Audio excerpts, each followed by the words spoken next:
Welcome to Asian Book Club, where we highlight Asian and Asian American authors. We are your hosts, Jamae and Sabangan. and I'm Steven Park, and we are doing our special episode. So this is the follow-up to the book read of Little Fires Everywhere by Celeste. And last episode, we just finished the entire book.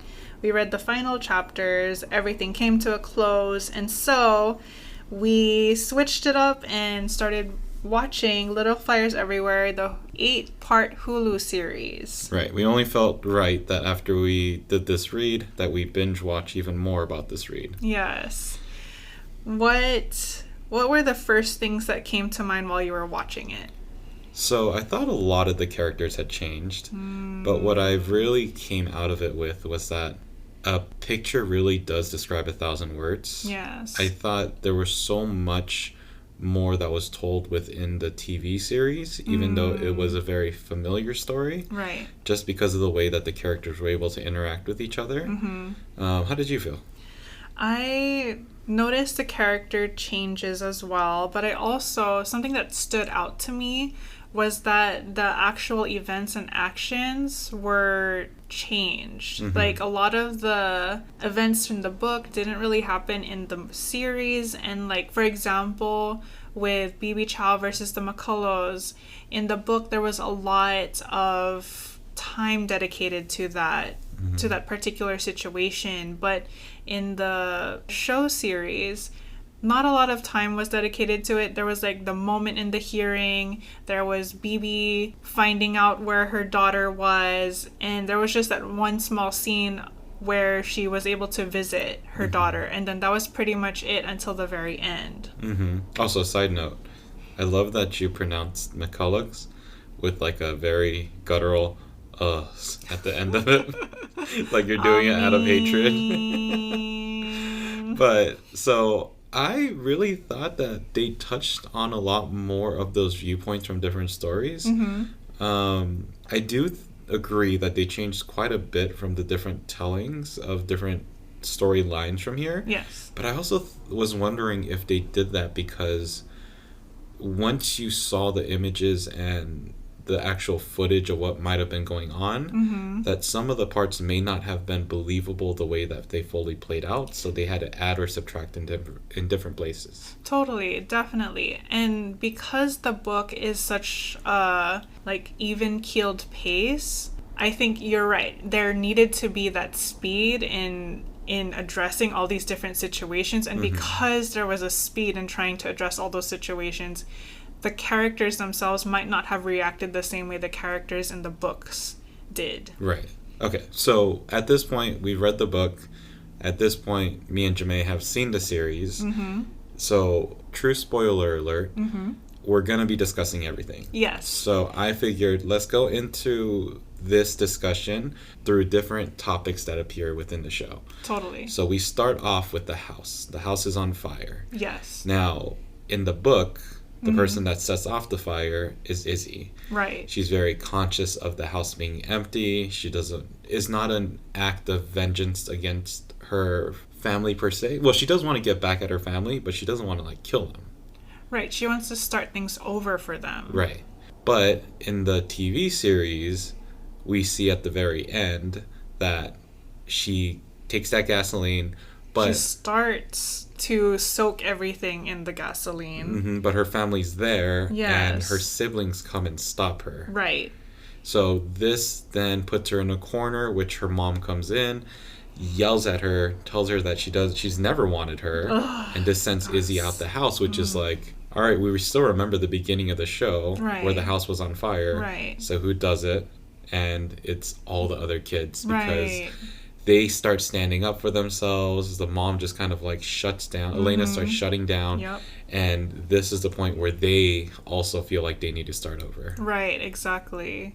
But the reason I wanted to bring that up was in that first scene when it came up, that scene was so different from the book. Because in the book, we talked about how the kids seemed very relaxed. They seemed chill. In this very opening scene, all the kids were inside the car, and you could tell that they were a little sad about it, a little stressed. They were like devastated. Right, which was weird. So then let's talk about the Moody, Pearl, Trip triangle. I don't even know if this is a triangle. Straight line with a dot on the side. I thought it was interesting that Trip was such a douchebag at the beginning. He was a huge douchebag. It like confirmed everything I originally thought about him. Exactly, which I think is why I was surprised, because I remember Trip being different. I remember him being that kind, gentle person towards Pearl, which is what he ended up being later in the series. But that first time that they were together, my mind was blown. Like, what? I don't remember this reaction happening. So in this scenario, a lot of similar storylines take place within Moody, Trip, and Pearl. Right. What I think I liked that the show emphasized was how much Trip really cared about Moody. Because in the book, it only had that one scene where Trip kind of said, I wish me and Moody were closer. Right. But in the show, it even shows Trip at the party trying to help Moody get Pearl, which then made the betrayal feel so much worse for Moody. But also, it kind of almost made you feel some leaning towards Trip, because he wasn't initially trying to go for Pearl. It was Pearl that did come to him and asked to help with his math homework, and then kissed him, and that's where this all began. So you're saying that because of this, it made us feel more for Trip? Right. Absolutely. I felt like it made his scenario a lot softer. Yeah, absolutely. Yeah. I can see that. But I did think that, I don't know, I felt like Pearl led on Moody. I mean, fair. They did have that moment where they were sharing the cannabis pipe. And they were holding hands. And riding on each other's arms. And going to the dance. They didn't go to the dance together. They, or at least Pearl said they're going as friends. And they went as like a group. Right. Which I think that was always a separation between Moody and Pearl's thought about their relationship.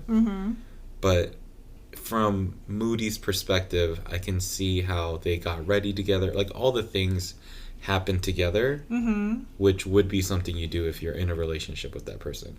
That's fair. I also think, and I'm putting myself back into the mindset of a 14-year-old, I'm also thinking that there's an intimacy that you have with a romantic partner, but there's also an intimacy that you have with a platonic friend. And sometimes that, I guess for some people that line is blurred, but for others it's very clear. And for me, I feel like for Pearl, it was very clear that she was very friendly towards Moody rather than trying to sidle up to him or trying to win his affection. So my question is, do you think she knew that Moody liked her?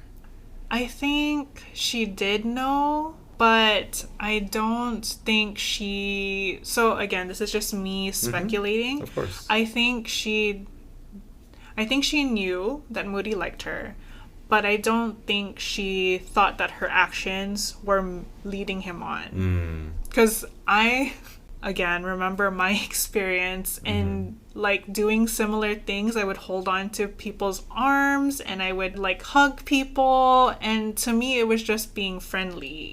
And then it didn't become that way, or at least they did not see it that way. Moving on. So that was kind of their relationship. And I mean, like, it did follow along the path of the book. I mean, Moody finds out in a slightly different way because Pearl and Trip go to the original place that Moody and Pearl went to, which was kind of like a big not backstabbing, but it was hurtful. Because, yeah, because Moody took her there first. And shared his personal space. And gave her the bike to bring her there too. Yes. So there was a lot of sacrifice on his part. There was a lot of meaning in his part. Yes, and I do think that they showed him as a less moody character overall, but he did have that turnaround at the end, which turned him into the exact character that was in the book. Yes. Yeah. And then Trip was kind of just Trip. A little bit of background character. I don't know. I feel like at the end they were trying to get you emotionally involved with Trip and say, like, oh, he's a better person now. And I don't know, that's what it seemed like the arc was building to. Yeah. But I don't know. I still don't like Trip. He was still like a giant bag in the beginning of the book. I mean, that's fair. Yeah. So going on to a different character arc that we saw, let's talk about BB and the McCulloughs, because this was both big and small at the same time. Kind of like you were saying, the TV show showed some of it, but Right. not quite as much depth as In the book. As Like, in- we yeah. felt a lot of it. We felt the push and pull from the outside, from the news reporters, from the actual parents who were fighting for this child. But I also felt like because of the imagery and a lot of those things, we got a much bigger sense of how much BB cared for Mei Ling, Oh, yeah. or at least I did. And then the other big thing was we got a sense of that connection between BB and Mia. Whereas in the book, it was like, oh yeah, they worked together and they just formed a bond. But we see in the TV show that Mia slowly starts seeing BB's behavior, and that's what continues to build that relationship. I think in the book, even hiring the lawyer was a pro bono action. Right, exactly. But in this one, Mia has to sacrifice to give BB that opportunity and chance to get her child back. Right. She not only sacrificed the money, but having to let go of that photo that meant so much to her. Right. Because that was the last thing she had, technically, Right. from the love of her life. Right. Which we'll get to, because that's a big change too. Yes, absolutely. I do think that the TV series did us wrong. They cut short Ed Lim's part. Ed Lim had the best rant of all time in the book, but in the actual series, they cut him short. So that's like automatic star off of the 5 stars. But that's kind of BB's story. It sticks with what it was. It didn't look like she escaped to China after. It looked like she just went to a different city. She escaped. It showed the Niagara Falls, so she definitely left the state. And who knows where she goes from there, but we just know that she left. Right, with the baby. Yes, with Mei Ling. And the doll. Yes, stole the doll with the baby. Yes. So yeah, that's that story. And so now we're going to start getting into some bigger stories, which then goes into my favorite character within the TV series that I found. And who's that? Brian. I loved Brian's character arc. Absolutely. So Lexi, so Brian and Lexi are together. This doesn't change from the story or the TV series. They're both in a relationship. Yes. The pregnancy still happens, but there's so much more that happens in the TV series. Yes. And I mentioned when we were doing the read that Brian had these moments where it showed that he was a black man in a white community and he was very aware of it. Yes. I thought within the TV series, it amplified that so much more. One of the things that the TV series did that the book didn't do was the Yale essay. And that's where Lexi steals Pearl's story about the math class and being not being able to advance in the math class because she didn't take the right classes, or I don't know, it's pretty much discrimination. And then when Brian finds out about this, Brian goes off and just can't believe that Lexi would do something like this, and is pretty much teaching Lexi why she's being racist by taking on this discrimination as her own. Yes. Then there are other scenes where Brian talks about how he doesn't want to go into her house and talk to Elena because Elena keeps bringing up the same stories about the march with Martin Luther King Jr.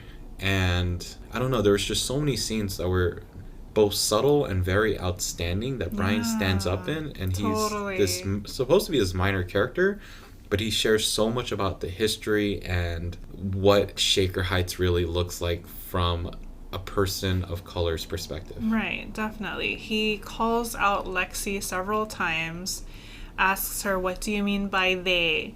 Why do you think it's okay to take somebody's story and make it your own? Why are you stealing this from them? So I definitely see what you're talking about and how Brian's character plays such a pivotal role. Yeah. All right, so pretty much Lexi and Brian go through the same thing except for that Yale essay. They go through the Lexi getting pregnant, then she gets the abortion. And I did think that Brian's character looked better on the abortion end of things. Like, he never knew, which I almost felt like, man, I wish Lexi just had told him, because she never really gave him an opportunity to really respond to that, except for the fact that he said, like, oh, pregnancy, and like kind of cut her off initially and like really didn't want it. But I don't know, he never really got the chance to fully embrace her being pregnant or just being able to help her through the aftermath of it. I mean, that's fair, but it's also her choice to reveal. Yeah. I also think that the moment that she was about to reveal it in the show, I think it was smart for her to keep it in, because if she were to reveal it at that point, it's now weaponizing her emotions and like guilting him into feeling the same thing or trying to make him feel bad for her. Which I thought would be a very Lexi thing to do.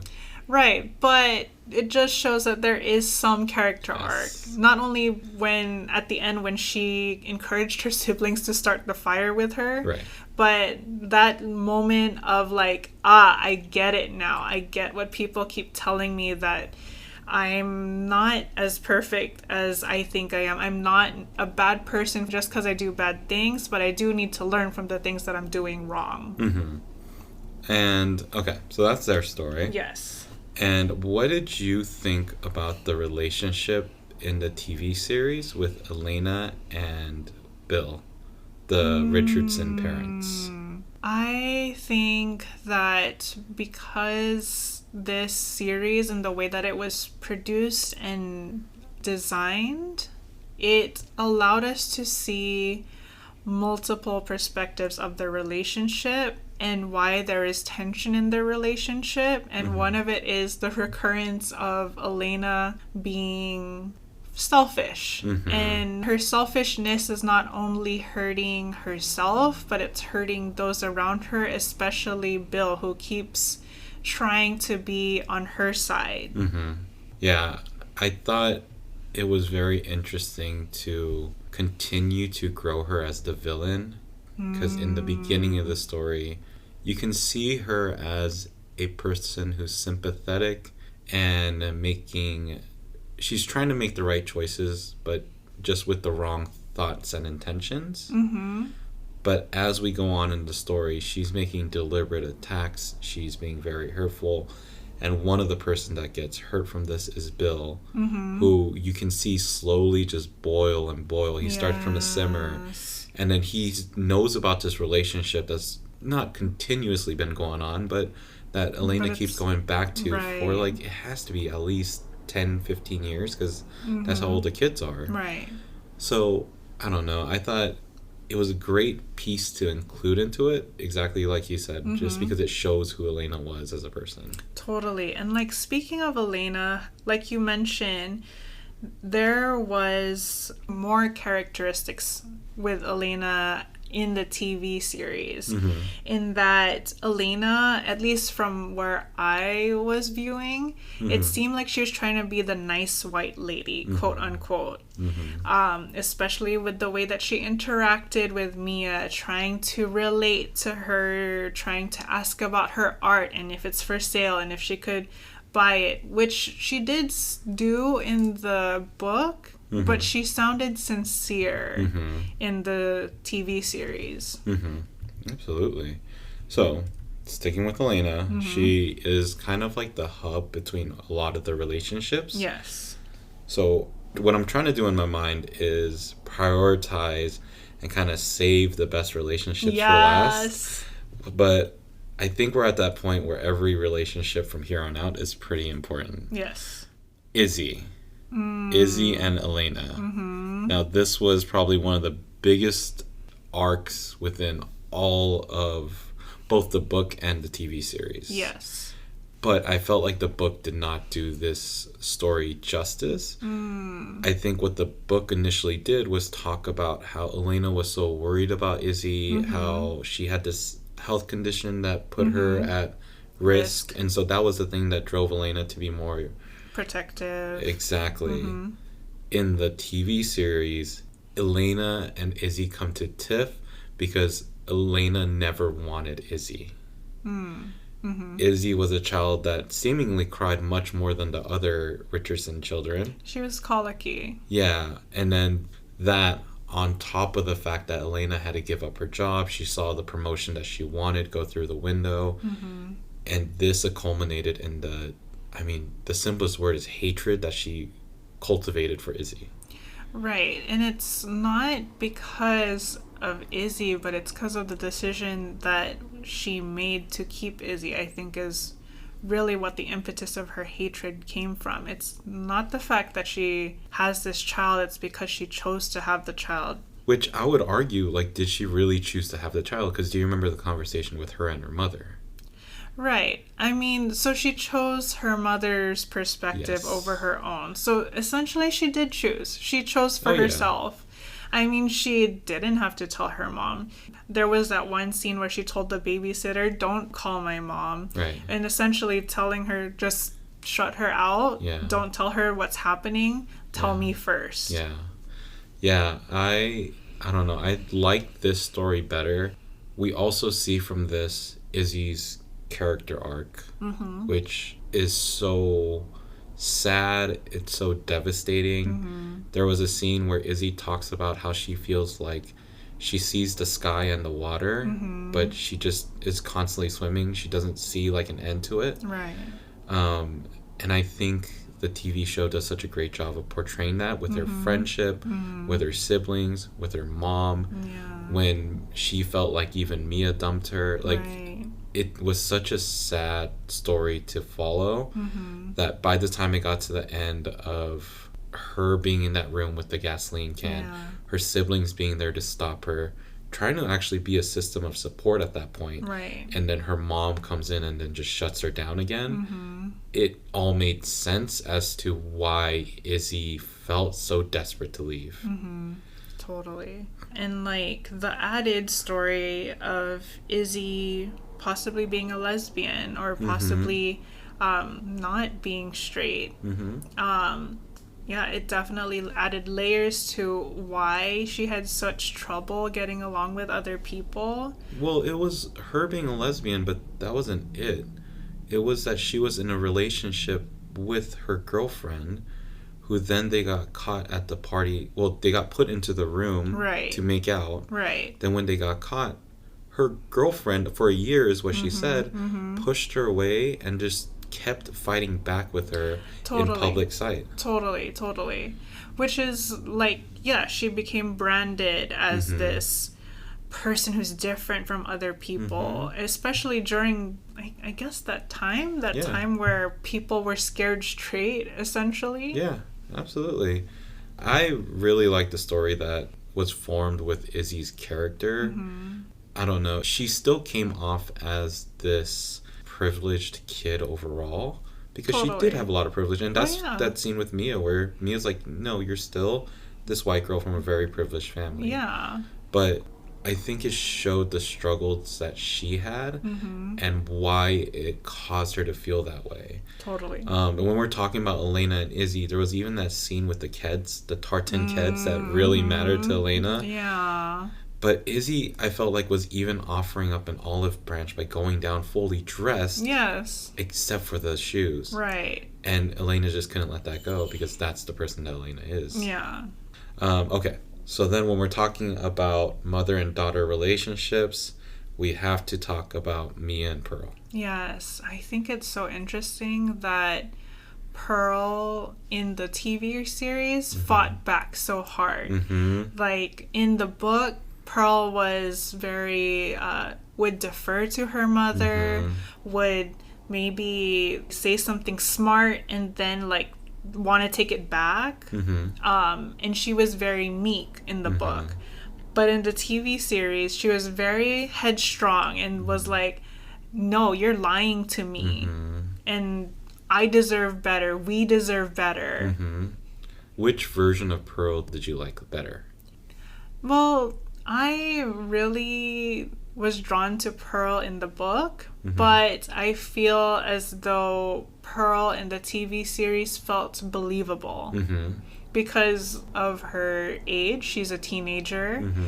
And because of the experiences she's gone through with Mia, going from place to place, I don't think, at least for me, if I were a person who moved from place to place, maybe I wouldn't be that meek. Maybe I would have more ideas of what a person can be.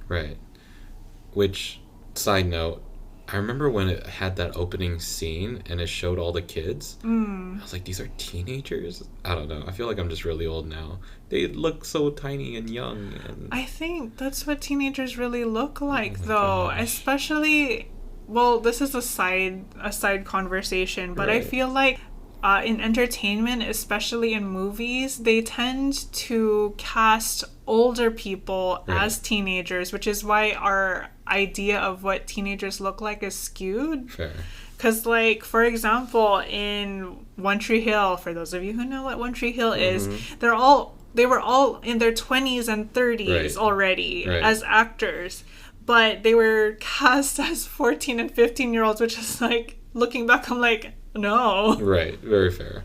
Okay. So, I agree. Pearl was much more, not combative, but she fought for herself a lot Yes, more. definitely. She advocated for herself. Advocated for herself, which I think you may be saying the same thing, but it matched the character that was then presented to her by her mother as Mia Warren, Mia Wright. Because this Mia was so different from the book. Yes.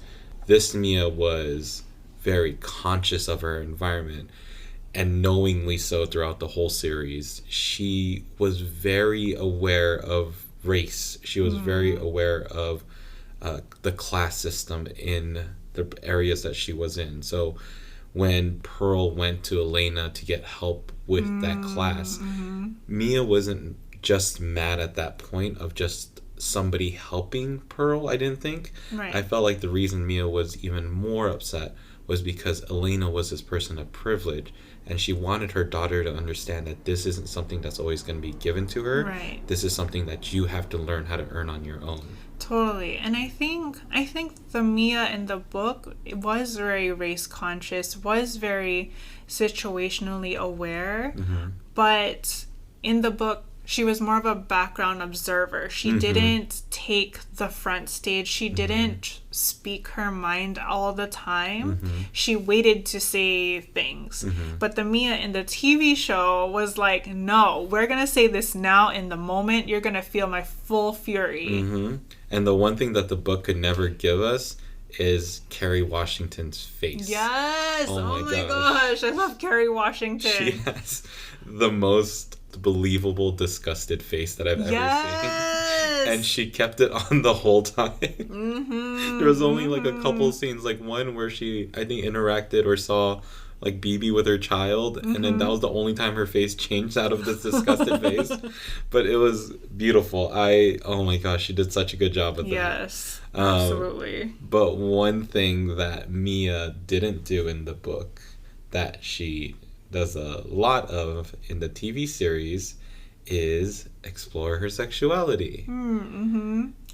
Yes, in the book, like we mentioned in previous episodes, specifically I mentioned in previous episodes, is that to me, Mia was presented as asexual because she, or at least aromantic, because she never felt that pull towards a person the way she felt towards photography. But in this visual medium, in the TV series, we see that Mia explores her sexuality.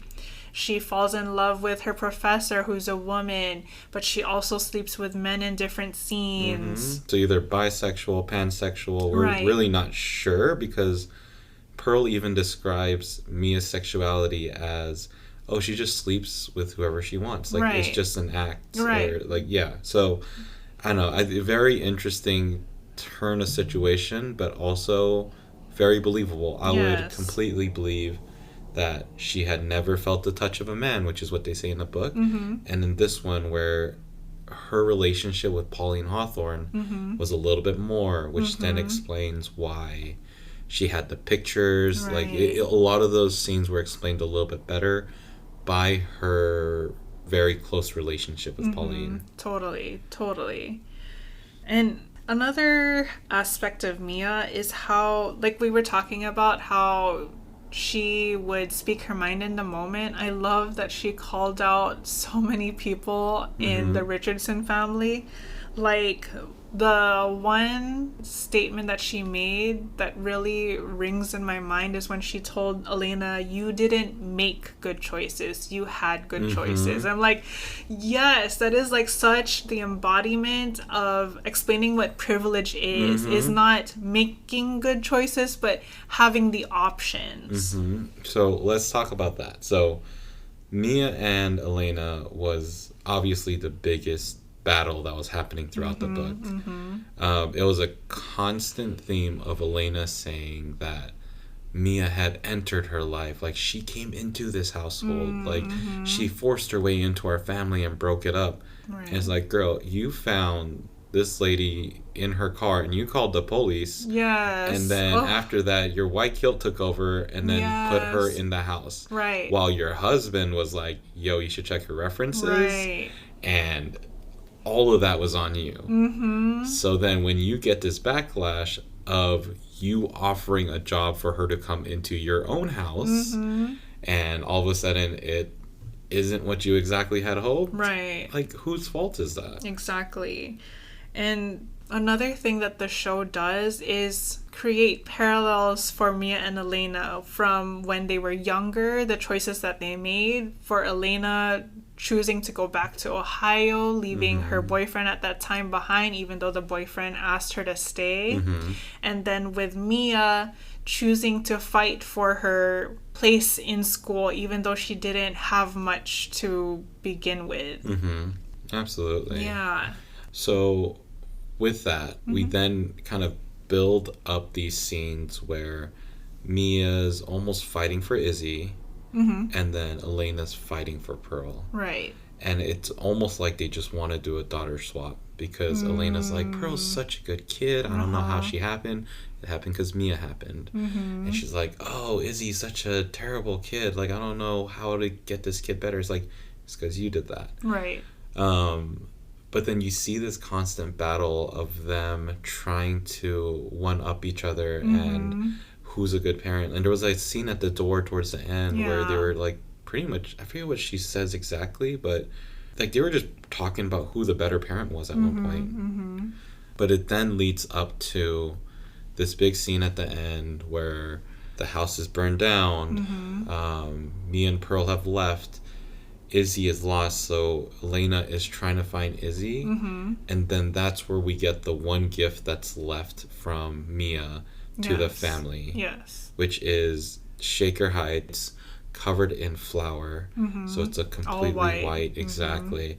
But then we still get that bird cage in the middle with the feather hanging off. Yes. And then Elena goes, picks up the feather, and she says Izzy, or like there's a moment. This is the one and only time she calls her daughter, her youngest daughter, Izzy. Right. Which hopefully that's the change that was supposed to be invoked.